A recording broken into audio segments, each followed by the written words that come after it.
Hi, I'm Chris, and I'm going to share with you briefly my podcasting post-production workflow.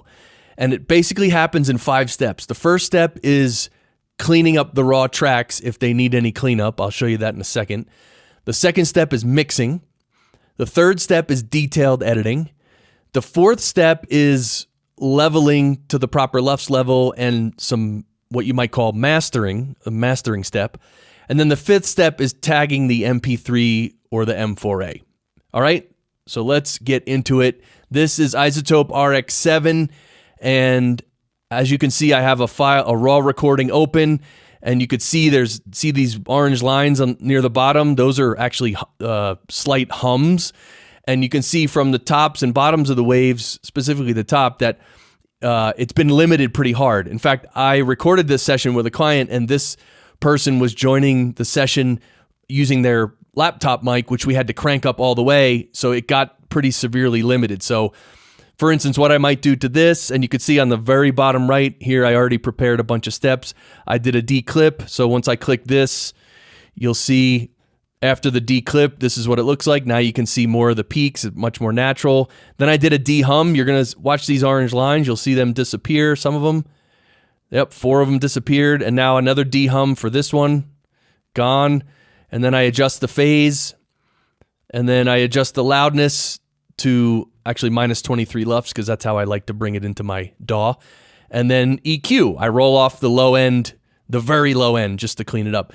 So then this is actually, I would save this as a separate track. So I cleaned up the raw track, the raw recording, and I would save that. And then I would bring that into my DAW, which is Reaper.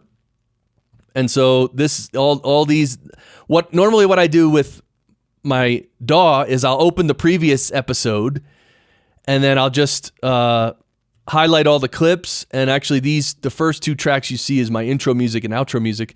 So I'll highlight all the clips except the music and hit delete. And then what I would do is just drag in all the new files and build the DAW session. So let's say this is it. And in Reaper, and of course, again, this is a brief overview, right? So then what I would do is, add some effects, use some processors on each voice.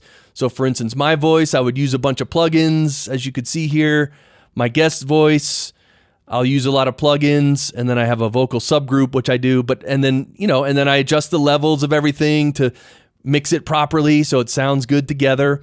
And then I render it out of Reaper. I would choose File, Render, and I would actually render it as a WAV file, 24-bit, 48 kilohertz. My show's in stereo. So, and again, I'm going over this briefly, but after I render it out of Reaper, I open it up in TwistedWave, and this is where I do my detailed editing. So for instance, let me zoom in here, and you'll see there's a big space, and this looks like an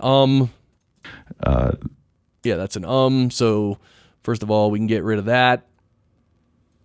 And then second of all, we can delete most of this empty space. And that's too much space still. Some 7B, nice and clean. There you go. And I would just go through here and do my detailed editing. I'm just going to do a couple here. There's another So we can get rid of that and then just tighten up the whole space. There you go. Even though he's, yeah. That's it. Do my detailed editing. Yeah.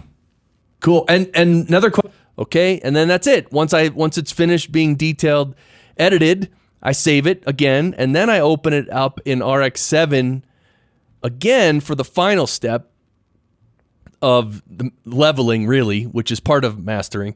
So what I would do here is this is my edited file. Then I would adjust the phase just to even out the positive and negative sides of the wave. Then I would adjust the loudness to the final LUFS level. For stereo is minus 16 LUFS. And then again, I'll run an EQ, just roll off literally from 30 hertz and below, just the super low end, just roll that off. And that's it. Then this is my mastered final version, which I would save in RX. First, I would save it as a WAV file, and then I would save the same thing as an MP3, let's say. And then for tagging the MP3, I use ID3 editor. So this is a cool little tagging program, which is very handy. And, you know, tagging you add all the metadata and the image and everything, and then you save it. And of course, you name the MP3 file itself too. And then boom, that's it. You're done. One thing I do, couple little nuances here. I actually, this vocal subgroup that I showed you, this is sort of my part of my mastering step, because I add some compression to all the vocal tracks. So that's sort of like compression in a mastering step. And then also for my shows, I don't actually save it as an MP3. I save it as an M4A. So where I do that is in Fission by Rogue Amoeba. So this is Fission. So what I'll do is I'll open up the WAV file here and here, add all the metadata. Fission lets you add all the metadata. And then I export it from here as an M4A file. So, and that's how I get the files for my show. So that's just a very quick overview of how I'm producing podcast episodes. I hope this helped you understand, maybe a different production workflow than you're used to, or maybe some steps that you can eliminate or add in your own production, whatever. Anyway, I'm here for questions. Of course, Podcast Engineering School is my school, but contact me through the website if you do have any questions, podcastengineeringschool.com. Okay, thanks for watching. See ya.